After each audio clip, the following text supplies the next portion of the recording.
Baik, sedikit bercerita tentang ya pengalaman bekerja. Kemudian saya sampaikan sebagai perkenalan awal. Saya sendiri adalah lulusan Bintara Polisi tahun 9798. Kemudian penempatan pertama di Polrestabes, dulu namanya Poltabes Medan. Jadi ada 50 orang kita yang penempatan di sana. Jadi kalau dalam perjalanan karir ya, saya setelah di Polrestabes itu saya di Polrestabes itu dari tahun 98 sampai 2009 ya. Itu hampir 10 tahun saya ada di bidang penyidikan. Saya pernah di Polsek Kota menjadi penyidik pembantu juga. Pernah juga menjadi penyidik di Sat Narkoba Poltabes, dulu namanya Poltabes, sekarang Polrestabes Medan. Kemudian pernah juga menjadi penyidik di Satreskrim Polrestabes. Jadi di situ banyak menangani masalah pertanahan, karena saya pernah menjadi penyidik di unit Harda Polrestabes Medan.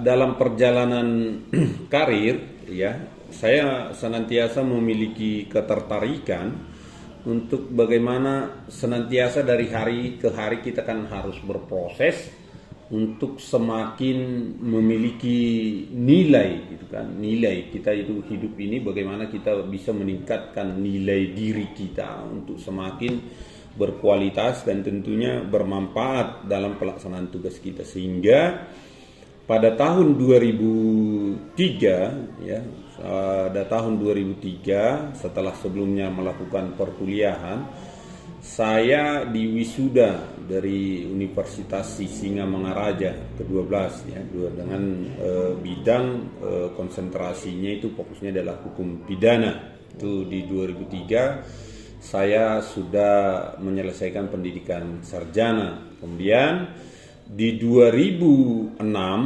ya, saya kembali mengikuti perkuliahan di Universitas Medan Area dengan konsentrasi magister hukum bisnis, dan 2008 di wisuda kan. Itu dalam posisi saya masih menjadi penyidik di Polrestabes. Kemudian tahun 2009 ya, tahun 2009 karena sesuatu hal ya, dan saya juga memang memiliki ketertarikan dalam bidang menulis ya. Saya beberapa kali menulis. Dulu ada namanya majalah Satya Bakti Polda Sumut. Saya penulis rutin di majalah itu. Kemudian juga mulai tahun 2009 saya juga menulis di harian Analisa, opini-opini sosial dan hukum, menulis di harian Analisa. Ada beberapa, sampai hari ini juga saya masih menulis opini sebagai salah satu penulis di harian Analisa. Karena itu ya, setelah hampir 10 tahun menjadi penyidik ya, setelah melihat perkembangan dan dinamika yang ada, saya dan pergaulan tentunya, saya memiliki ketertarikan juga di bidang bantuan hukum atau sebagai lawyer kira-kira gitu kan. Maka 2009 ya, dengan dukungan dari senior ya, saya dipromosikan. Dalam hal ini dulu ada AKBP Dr. Didik Miraharja. Saya direkrut menjadi tim di bidang hukum Polda Sumut. Tahun 2009 saya menjadi bagian dari bidang hukum Polda Sumut. Saya ditempatkan di menjadi advokat pertama Bitkum tahun 2009, advokat pertama Bitkum Polda Sumut dengan jabatan itu tadi. Itu nama jabatan itu, advokat pertama. Kemudian ya, saya mengikuti banyak persidangan, bertindak sebagai kuasa hukum institusi ya, kuasa hukum Kapolda, dan juga kuasa hukum dari beberapa Kapolres ya yang menghadapi gugatan pra peradilan. Saya di situ sampai 2 tahun, 2012 ya. Saya juga atas dedikasi dan tanggung jawab dalam bekerja, oleh Kabitkum dipromosikan untuk mengikuti pendidikan sekolah inspektur polisi tahun 2012 itu, ya, atas rekomendasi khusus, ya, diajukan oleh Pak Kabitkum dan menjadi rekomendasi khusus juga diterima oleh Pak Kapolda hari itu, Pak Wisnu Ahmad Sastro. Saya diberikan kesempatan mengikuti pendidikan perwira di tahun 2012 di Sukabumi. Setelah mengikuti pendidikan perwira tahun 2012, ya, saya juga sudah pernah bertugas di daerah ini. Ya, penempatan pertama saya di daerah ini sebagai perwira. Saya di sini menjabat sebagai sempat sebentar menjadi Kanit Tipikor, ya. Baru kemudian menjadi Kaurbin Ops di Satreskrim Polres Dairi ini pada tahun 2013. Pada saat itu ada satu kasus yang sangat menarik dan saya pikir sampai hari ini itu menjadi sesuatu yang tetap saya ingat juga, yaitu adanya keributan pada saat pelaksanaan Pilkada 2013 itu kan. Jadi ada perampasan surat suara, ya, di kantor KPU, dan ada mobil yang dibakar di situ. Kemudian juga perusakan beberapa fasilitas di kantor DPR.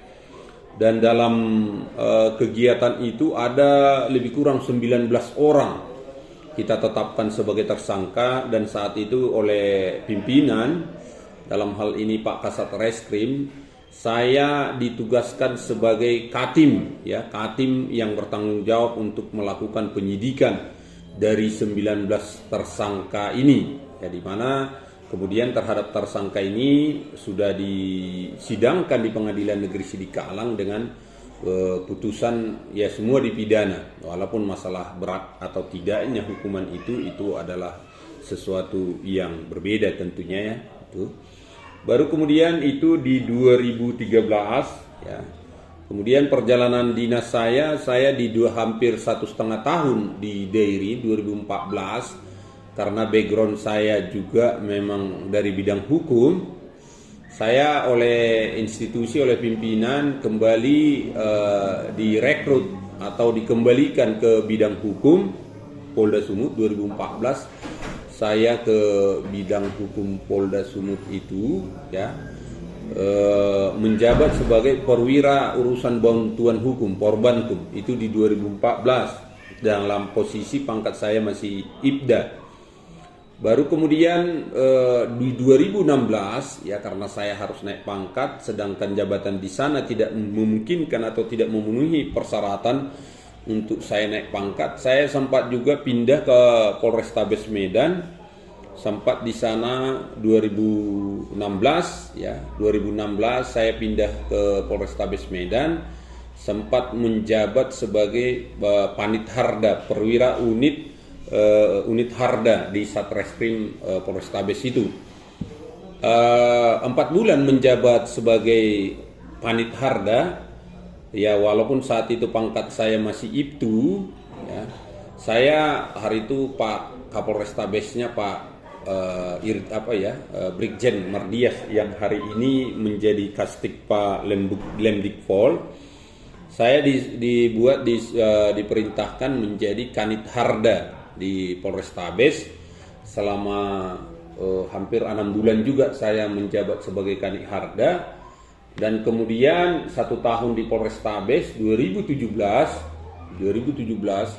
saya kembali lagi ke Bitkum. Jadi saya udah bolak-balik, ya, kembali ke Bitkum, ya, kembali menjadi Porbankum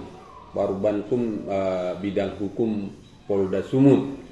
Dan selama menjadi Porbankum di Bitkum Polda Sumut itu ada banyak perkara, mungkin ratusan ya, terutama perkara pra-peradilan yang kita hadapi, baik itu yang ditangani oleh direktorat, ya, di Polda Sumut, Krimsus, Krimum, dan juga narkoba, dan juga yang ditangani oleh Polrestabes, ya, termasuk polsek jajaran banyak yang kita tangani ya gugatan pra peradilannya, dan dari gugatan pra peradilan itu saya kalau saya hitung 95% ya dari gugatan itu kita menangkan gitu kan. Salah satu yang paling menarik yang pernah kita tangani ya, mungkin itu menjadi agak heboh juga di Medan, itu penanganan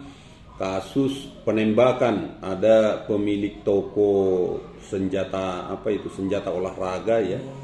Ada kasus pelakunya ada SD itu ya, ada dari pimpinan dari salah satu organisasi keagamaan. Jadi ya perkara itu yang mereka juga mengajukan gugatan pra peradilan.